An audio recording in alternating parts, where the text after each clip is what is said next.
కంచి కామకోటి పీఠం వారి శ్రీ చంద్రశేఖరేంద్ర సరస్వతి విశ్వ మహావిద్యాలయం ఇంటర్ మార్క్స్ ఆధారంగా స్కాలర్షిప్తో కూడిన అడ్మిషన్లు.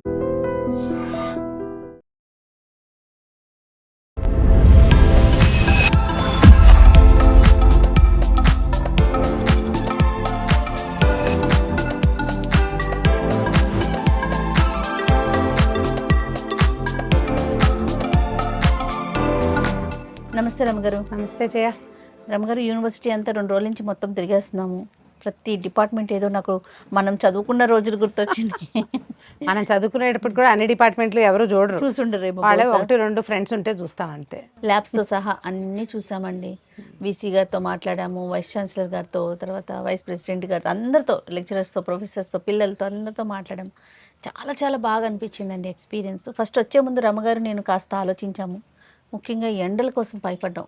కంచి అనగానే ఎలా ఉంటుంది, తమిళనాడు అనగానే ఎండలు మండిపోతాయి, ఎందులో కంచి అనగానే బాగా భయపడ్డాం. కానీ సరే, కంచి విశ్వవిద్యాలయాలతో పాటుగా కంచి అమ్మవారిని కూడా దర్శించుకోవచ్చు అని ఒక ఆశతో ఇట్లా ప్రయాణం మొదలుపెట్టాము. చాలా చాలా హ్యాపీగా ఫీల్ అవుతున్నాను నేనైతే. మీరేమంటారు రమ్మగారు? అవునమ్మా, నాకు ఇక్కడ కూడా దేవాలయంలోకి వెళ్ళిన ఫీలింగే ఉంది. విద్యాలయము దేవాలయము 2 సమానంగా తోచినాయి. అవును, బాగుంది. ఓకే, యూనివర్సిటీ గురించి మీకు ఎట్లా అనిపిస్తూ ఉంది? బాగుంది అంటే ఇప్పుడు ఎవరో కొంతమందికి తెలిసిన వాళ్ళు మౌత్ పబ్లిసిటీ తోటే ఇక్కడికి మన వాళ్ళు చాలామంది వచ్చి చేరారు. చాలామంది తెలుగు పిల్లలు కనపడ్డారు. ఇంజనీరింగ్లో ఉన్నారు, గ్రాడ్యుయేషన్స్లో ఉన్నారు, లా కాలేజ్లో ఉన్నారు, తర్వాత బీఎడ్లో, సంస్కృతంలో, శిల్పంలో అన్ని చోట్ల ఉన్నారు. అయితే వీళ్ళందరూ కూడా మౌత్ పబ్లిసిటీ తోటి ఆల్రెడీ చేరిన వాళ్ళు, పరిచయాలు, పెద్దవారి ద్వారా పరిచయం, అలా వచ్చిన వాళ్ళే. ఇది పెద్దగా తెలీదు ఇక్కడ యూనివర్సిటీ ఉందని, మంచి కోర్సులు ఉన్నాయని, పెద్ద స్థాయిలో ఉందని తెలీదు. చాలా ముఖ్యమైనది ఏంటంటే ఎంట్రన్స్ లేకుండా ఇంజనీరింగ్ అవకాశం ఉండటం అనేది ఒక చాలా ప్రత్యేకమైన విషయంగా కనపడింది నా వరకు నాకు. దాంతోపాటు ఇంజనీరింగ్లో ఇంకొక ఇంట్రెస్టింగ్ థింగ్ ఉంది జయ. చెప్పండి. మా అబ్బాయి కూడా ఇంజనీరింగ్ వాడే కదా. మా పిల్లలు చాలామంది ఉన్నారు ఇంజనీరింగ్లో. ఈ జనరల్గా ఏంటంటే 4 years ఇంజనీరింగ్లో ఒక 6 నెలలు ఇంటర్న్షిప్ ఉంటుంది, మనకు అందరికీ తెలుసు. అవును. అయితే ఇక్కడ ఏం చేస్తున్నారంటే 3rd yearలో చివరిలోనూ లేదా 4th year స్టార్టింగ్లోనే 1 year పూర్తిగా ఇంటర్న్షిప్ ఉండి, దానికి కూడా కొన్ని కంపెనీస్ మన యూనివర్సిటీ తోటి టైఅప్ అయి ఉంటాయట. ఈ కంపెనీలోనే ఈ పిల్లలు ఇంటర్న్షిప్లో వర్క్ చేసుకుంటారు, ఇంటర్న్షిప్ చేస్తారు. తర్వాత స్టైఫండ్ కొంత లభిస్తుంది. తర్వాత ఆ కంపెనీలే ఆ పిల్లల్ని హైర్ చేసే విధానం కూడా ఉందట. ఎంట్రన్స్ లేదు, ఫీజు ఉన్నా కూడా అంత చాలా ఖరీదైనది మాత్రము కాదు. హాస్టల్స్ ఉన్నాయి. తర్వాత ఒకవేళ మనకు ఆసక్తి ఉంటే పిల్లలకి ఈ స్మార్త విద్య కానీ, వేద విద్య మీద, సంస్కృతం మీద ఆసక్తి ఉన్న వాళ్ళందరికీ వాళ్ళకి ఆ రకంగా కూడా ఇది ఉపయోగపడుతుంది. చాలా ఆసక్తికరంగా అనిపించింది అదొకటి. దీంతో పాటు మనకి ఇంకా ఏంటంటే నాన్ ఇంజనీరింగ్ కోర్సులు చాలా ఉన్నాయి. దానికోసం మన ఊళ్ళ నుంచి ఇక్కడికి పరిగెత్తుకు రావక్కర్లేదు నిజానికి.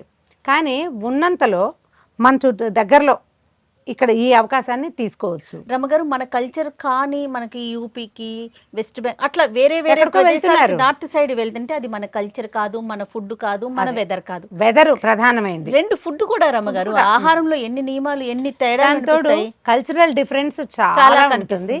ఇది చిన్న డిఫరెన్స్ అంతే, కొద్దిపాటి భాష కొంచెం.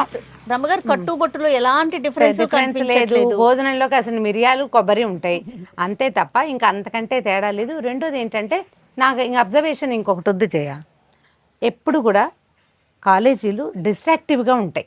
అంటే ఉండటం కాదు, ఈ వయసు, ఇప్పుడు వచ్చే అవకాశాలు, ఇవన్నీ కూడా పిల్లల్ని అటు ఇటు తీసుకెళ్లే అవకాశం ఉంది. అవును, ఒకే వైపుకి వెళ్ళే అవకాశాలు జనరల్గా తక్కువే ఉంటాయి. మన పిల్లలందరూ చదువుకుంటున్న వాళ్లే కదండి. ఎప్పుడు ఏదో ఒక డిస్ట్రాక్షన్ ఉండటానికి అవకాశం ఉంది. అయిపోతారని కాదు, కానీ ఉంది. మనకి ఇక్కడ ఏంటంటే ఆ డిస్ట్రక్టివ్ మోడ్ దాదాపుగా లేదని చెప్పాలి, ఇక్కడ లేదు. అండ్ రెండోది ఏంటంటే స్పిరిచువల్ సపోర్ట్ ఒకటి చాలా బాగుంది. ఎమోషనల్ సపోర్ట్ లభించడానికి కావాల్సినంత స్పిరిచువల్ సపోర్ట్ ఉన్నది ఇక్కడ. అవును, అదొకటి ఇంట్రెస్టింగ్ గా అనిపించింది. అండ్ ముఖ్యంగా ఫ్యాకల్టీస్ అందరినీ కనుక చూసుకుంటే మాక్సిమం తెలుగు వచ్చిన ఫ్యాకల్టీసే కనిపిస్తున్నారండి. ఇక్కడ వెదర్ కానీ, ఇక్కడ కల్చర్ కానీ పూర్తిగా మనము మన ఆంధ్ర, మన తెలంగాణలో ఉన్నట్లు అనిపిస్తుంది తప్ప వేరే తమిళనాడులో ఉన్నామన్న ఫీల్ అయితే కనిపించట్లేదు. ముఖ్యంగా కంచిలో కూడా ఆయన ఇందాక చెప్తా ఉన్నారు కదా రమ్మగారు, 60% మనకి తెలుగు వాళ్ళే ఉన్నారు. వినటానికి చాలా ఉంది. ఇప్పుడు ఈ మొత్తం engineering, non engineering, English based education, technical based ఎడ్యుకేషన్తో పాటు 2 ప్రత్యేకమైన విషయాలు ఇక్కడ ఉన్నాయి. అదేంటంటే ఒకటి సంస్కృతము, రెండోది శిల్పం. అవును, ఈ రెండింటికి కూడా ఈ రెండిటికి ఆల్మోస్ట్ ఆల్ మొత్తం ఫ్రీయే. సంస్కృతం చదువుకోదలుచుకున్న వాళ్ళు ఇక్కడికి వచ్చి చదువుకుంటే కాలేజీ ఫీజు లేదు, భోజన ఖర్చు కూడా లేదు. పీఠం వారే, కంచికామకోటి పీఠాధిపతులే వారి అక్కడ ఆధ్వర్యంలోనే ఈ భోజనాల ఖర్చు కూడా వాళ్ళే పెడతారు. అవును. శిల్పం నేర్చుకునే వాళ్ళు కూడా స్కల్ప్చర్ మీద కనుక ఆసక్తి ఉంటే, ఎవరు కొంతమందికి ఉంటుంది కదా ఉంటుంది పిల్లలకి, కదా, 10th క్లాస్ తర్వాత మనం పిల్లల్ని ఇక్కడ హాయిగా వదిలిపెట్టేసేయచ్చు. ఓకే. అయితే నేను అనుకుంటా సంస్కృతం చదువుకునే వాళ్ళు గ్రాడ్యుయేషన్లో చేరుతున్నారని అనిపిస్తోంది. ఆహా. అంటే ఇప్పుడు ఇంటర్మీడియట్లో అక్కడ సెకండ్ లాంగ్వేజ్ సాంస్క్రిట్ ఉండి వేరే ఏ కోర్సులకి పెద్దగా అవకాశం లేక సంస్కృతం మీద ఆసక్తికి ఉండి ఉంటే, సాంస్క్రిట్ ఆసక్తి వాళ్ళు ఉంటారు, అవును, వాళ్ళకి ఇక్కడ మంచి అవకాశం ఉంది.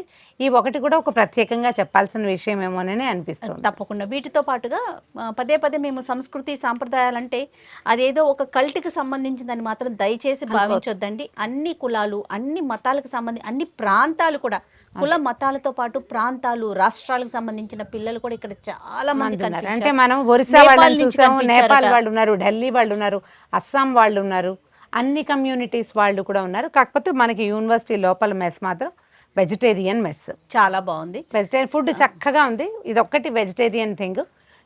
ఏముంది, ఈ 4 ఏళ్ల పాటు పిల్లలు చక్కగా చదువుకునే అవకాశం ఉన్నప్పుడు దాన్ని ఎందుకు తీసుకోకూడదు?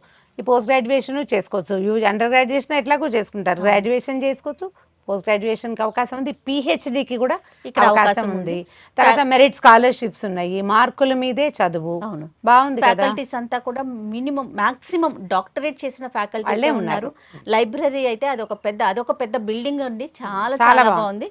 సో డెఫినెట్ గా కంచి వచ్చినప్పుడు కేవలం ఆలయాల దర్శన లేకపోతే ఏదో షాపింగ్ కోసమే కాకుండా ఒక్కసారి యూనివర్సిటీని వచ్చి చూసి వెళ్ళండి అని చెప్పి ఇప్పుడే వీసీ గారితో మాట్లాడినప్పుడు ఆయన చెప్పడం చెప్తున్నారు. జరిగింది. ఆయన చెప్తున్నారు. Definitely అంటే ఇప్పుడు మన పిల్లలు ఇంటర్మీడియట్ గ్రాడ్యుయేషనో అయ్యి ఉంటే, ఏదైనా వేరే అవకాశం కోసం మీరు ఆలోచిస్తుంటే, కంచి ఈ యూనివర్సిటీని, శ్రీ చంద్రశేఖర సరస్వతి విశ్వమహావిద్యాలయాన్ని మొదట దృష్టిలో పెట్టుకోండి. ఒకసారి వచ్చి 2 రోజులు చూసి వెళ్ళచ్చు.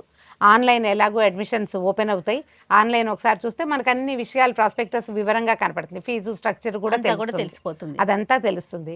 కొద్దిగా దూరం అని కానీ మన భాష కాదని కానీ అంతగా ఆలోచించకండి. బోల్డ్ అనే రైళ్లు ఉన్నాయి, బోల్డ్ అనే బస్సులు ఉన్నాయి. గంట ప్రయాణం, తిరుపతి నుంచి 2 గంటల్లో వచ్చేస్తాము, చెన్నై నుంచి వచ్చేస్తాము, డైరెక్ట్ ట్రైన్ అరకోణం దిగుతాము, ఏదైనా చేయొచ్చు. ఎక్కడెక్కడికో వెళ్తున్నాం కదా చదువులకి, ఇది ఎందుకు ఆలోచించకూడదో ఆలోచించండి, అంతే. రైట్. ఓకే రమ్మ గారు. ఓకే జయ.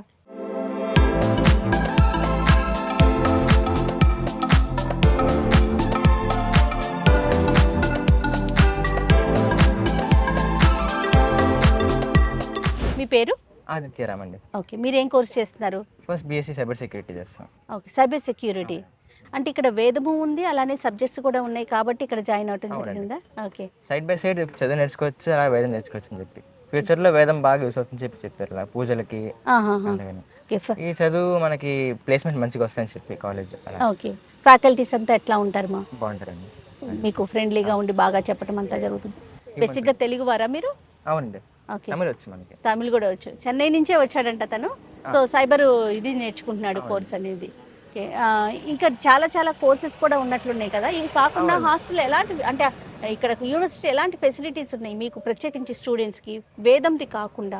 మనకి ఎక్స్ట్రా కరిక్యులర్ యాక్టివిటీస్ ఉన్నాయి, ఇలాగా కల్చరల్స్ అంటారు, అందులో పాటలు, డాన్స్, మ్యూజిక్ అన్నీ ఉంటాయి. ఓకే, మళ్ళీ అవి కాకుండా ఇప్పుడు కరాటే అని, క్రికెట్ అని స్పోర్ట్స్ ఉంటాయి కొన్ని. ఓకే, స్పోర్ట్స్ మనకు బాగా కనిపిస్తా ఉన్నాయి, ప్రతి చోట నెట్లు కనిపిస్తున్నాయి. అలాగా karate, carrom board, chess, cricket, football అని ఉంటాయి, వాలీబాల్ కూడా. ఫ్యూచర్ అంబిషన్ ఏంటి? Future hacker. హ్యాకర్గా.